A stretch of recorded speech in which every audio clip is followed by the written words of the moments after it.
राजपूतों को मुगलों ने उतना नुकसान नहीं पहुंचाया जितना मराठाओं ने पहुंचाया। एनसीईआरटी लगातार अपनी हिस्ट्री को इंप्रूव करने की कोशिश कर रही। They are somewhere rewriting the Indian history in a different perspective. कई बार उन्हें अप्रेजल मिल रहा है, पर कई बार उनका यही इनिशिएटिव एक ब्लेंडर क्रिएट कर दिया। क्लास 8 का एनसीईआरटी, जिस एनसीईआरटी में मुगलों को लेकर उन्होंने अपना स्टांस जो है वो चेंज किया, जिसे exploring society India and beyond के नाम से जाना जाता। इसका जो फर्स्ट पार्ट रिलीज हुआ उसमें मुगल शिवाजी को लेकर जो बात लिखी गई उसका काफी अप्रेजल एक बड़े तबके ने किया, क्योंकि शिवाजी को एक युग पुरुष के रूप में दर्शाया गया। वहीं जो ओवर हाइप क्रेडिट मुगल्स को दिया गया था उन्हें ईज डाउन करने की कोशिश एनसीईआरटी ने की। पर वर्तमान में एक बड़ा ब्लेंडर जो है वो एनसीईआरटी कर बैठी, वो था मराठा किंगडम के एक्सपांशन को दिखा के। एनसीईआरटी ने अपने एक चैप्टर में एक मराठा एम्पायर का मैप दिखाया जो मराठा के 1759 के एक रूल को एक्सपांड दिखाता है। वो बताता है कि along with the Maharashtra, Maratha empire जो है वो टिल ओडिशा, बंगाल तक इधर अगर देखा जाए एंड सिल्क तक पेशावर तक फैला हुआ था, जिसमें राजस्थान एंड गुजरात का बड़ा हिस्सा इंक्लूड था।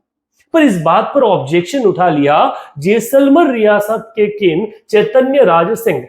उन्होंने कंप्लीट एक डिटेल्ड अपना ट्वीट जो है वो अपने एक्स हैंडल पर किया और कहा कि कक्षा 8 की एनसीईआरटी की सामाजिक विज्ञान विषय पाठ्यक्रम जो यूनिट 3 पृष्ठ संख्या 71 में जो मानचित्र दर्शाया गया है उसमें जैसलमेर को तत्कालीन मराठा साम्राज्य का भाग दर्शाया गया, जो ऐतिहासिक रूप से भ्रामक, तथ्यहीन और गंभीर रूप से आपत्तिजनक है, क्योंकि किसी भी तरह से जैसलमेर का कोई हिस्टोरिकल रिकॉर्ड ये बात नहीं बताता कि मराठाओं का जो रूल है, मराठा एम्पायर का एक्सपांशन जो है वो जैसलमेर को भी अपने कंट्रोल में रखता था, अपने एक्सपांशन में रखता था। इसको लेकर उन्होंने एजुकेशन मिनिस्टर धर्मेंद्र प्रधान, साथ ही साथ एनसीईआरटी को भी टैग किया है कि जो भी इसमें भूल हुई है उसे सुधारा जाए। आइए आज इस वीडियो में ये जानने का कोशिश करते हैं कि व्हाट वाज द रियलिटी। क्या सच में मराठा का एक्सपांशन इतना ज्यादा था? क्या जैसलमेर जो है वो इनका हिस्सा था? क्या राजस्थान का एक बड़ा हिस्सा मराठाओं के अधीन आता था? या फिर उन्होंने दिल्ली मराठा को भी, मुगलों को भी क्या कर लिया था, अपने कंट्रोल में कर लिया? इस मानचित्र के दो मायने हैं। पहला मायना जो एक्सपांशन को दिखाता है, दूसरा उनके डोमिनेंस को दिखाता है। Somewhere the map is dominated by the dominance of the Marathas, क्योंकि जिस तरह से उन्होंने चौथ एंड सरदेशमुखी का कलेक्शन किया था वही इसी में दिखाने की कोशिश की गई। बट स्टिल हम कुछ फैक्ट्स को अंडरस्टैंड करते हैं कि हाउ इट हैपेंस। अगर हम मिशेल डोनियो जो है, उन जो चेयरपर्सन ऑफ एनसीईआरटी के सर्कुलर है, उनके आधार पर बात करें तो what he says, the further research is on confirm that maps boundaries are incorrect। वो फिर से एक रिसर्च कर रहे हैं इस आधार पर, और अगर ऐसा कोई त्रुटि पाई जाती है, कोई मिस्टेक्स पाई जाती है तो वो उसमें चेंज कर देंगे आने वाली जो भी बुक्स है उन बुक्स में, और कॉल करेंगे इसको लेकर। बट अगर रियलिटी के बारे में बात करें तो वो थोड़ी सी अलग बात कहती। Northern expansion of the Marathas अपने आप में काफी इंपॉर्टेंट पार्ट रोल प्ले करता है। So the first half of the 18th century जब मुगल अपने आप में ब्रेक हो रहा था, मराठा खुद को एक्सपांड करने में लगे, और in the leadership of Bajirao first. और एक स्कॉलर है जिनका नाम है स्टुअर्ट जॉर्डन, वो अपनी किताब में लिखते हैं that Bajirao first couldn't resist Maratha drive into the north India. वो एक्सपांड करने गए, उन्होंने राजस्थान, पार्ट ऑफ राजस्थान को कॉन्कर किया, around Delhi, Punjab, Bundelkhand, beside attacking the parts of Orissa, Bengal and Bihar.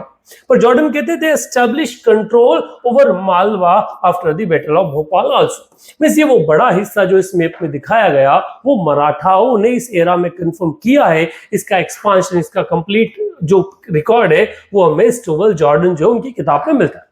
पर सवाल ये कि उनका जो अर्ली कॉन्क्वेस्ट था वो सिर्फ लोकल पावर को हटाना नहीं था, वो उन्हीं पावर के साथ में रूल करना था। मतलब उन्होंने राजाओं को डिस्प्लेस नहीं किया, उन्हें हराया और उनसे सिर्फ एक रिवॉर्ड जो है वो रिवॉर्ड लिया, बाकी अथॉरिटी वहीं पर उन्हीं लोगों की चलती थी, क्योंकि ये अथॉरिटी थी। इस कारण से सवाल आया कि खाली मराठा जो है राजपूत टेरिटरी से चौथ और सरदेशमुखी क्या कर रहे थे, वो कलेक्ट कर रहे थे, वो उन लोगों को कंप्लीट कंट्रोल नहीं किए थे। और चौथ और सरदेशमुखी का लेना इस बात को जस्टिफाई नहीं करता कि वहां का आपका पॉलिटिकल इंटरवेंशन जो है वो भी था, क्योंकि कुछ स्टेट्स ऐसे हैं, जैसे अगर ओडिशा के बारे में बात की जाए, बंगाल के बारे में बात की जाए, तो ओडिशा, बंगाल ये सारे वो एरिया हैं जो एरिया क्या करते थे, इन्हें चौथ और सरदेशमुखी देते थे, परंतु they ruled as an independent ruler. तो वो एक हफ्ता, जिसे हम हमारी भाषा में कहते हैं कि वो एक हफ्ता, एक प्रोटेक्शन मनी जो था वो मराठा उन लोगों से चार्ज करते थे।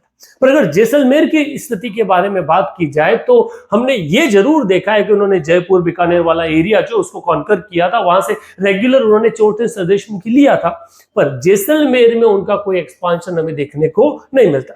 नहीं जैसलमेर वाले एरिया में न तो उन्होंने रेड किया, नहीं बीकानेर वाले एरिया में रेड किया। हाँ, जयपुर और जोधपुर वाला जो एरिया है वो उन्होंने रेगुलरली रेड किया। एक रील काफी वायरल है, शायद आप लोगों ने भी देखी होगी, जिसमें एक महिला ये कहते हुए कहती है कि राजपूतों को मुगलों ने उतना नुकसान नहीं पहुंचाया जितना मराठाओं ने पहुंचाया। और ये सच है, क्योंकि लगातार repeated red for just sake of the reward या द बूटी, वो कहीं ना कहीं राजपूत राजाओं के लिए काफी डोमिनेंट रही या फिर काफी डिवास्टेटिंग।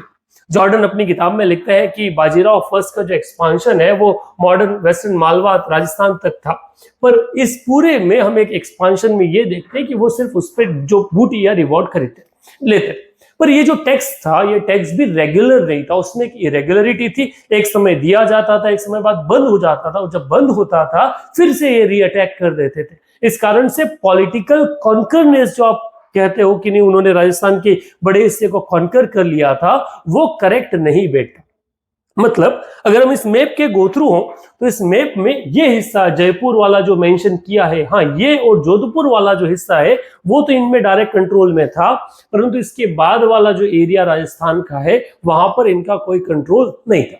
परंतु ऑल्दो मैप में भी उन्होंने जयपुर को ही लोकेट किया as a city they ruled, और या मराठा अलाइज के रूप में उन्होंने ये नहीं कहा है कि इस एरिया पर उनका काउंटर था। तो हो सकता है कल एनसीईआरटी इस मैप को इस आधार पर जस्टिफाई कर दे कि जो एरिया इसके अंदर दिखाया गया है वो एरिया वो है जहां से उन्होंने चौथ और सरदेशमुखी चार्ज किया था। जैसलमेर और बीकानेर में ऐसा कोई अकाउंट हमें नहीं मिलता है, पर शायद कुछ रिकॉर्ड एनसीईआरटी अपने साथ में साक्ष्य के रूप में पेश कर दे कि हाँ उन्हें इस आधार पर लगता है कि ये एरिया पर उन्होंने टैक्स किया, चौथ एंड सरदेशमुखी का कलेक्शन किया। क्योंकि अगर चौथ एंड सरदेशमुखी वाले एरिया को हटा दिया जाए तो कई सारा एरिया इससे बाहर हो जाएगा, जिसमें एक हिस्सा जहां से मैसूर वाले एरिया से उन्होंने टैक्स कलेक्शन किया था ये भी इनसे बाहर हो जाएगा। वहीं अगर हम बात की जाए तो ये राजस्थान का पूरा बेल्ट जहां से वो चौथ एंड सरदेशमुखी कलेक्ट किए थे ये हिस्सा उनसे बाहर हो जाएगा।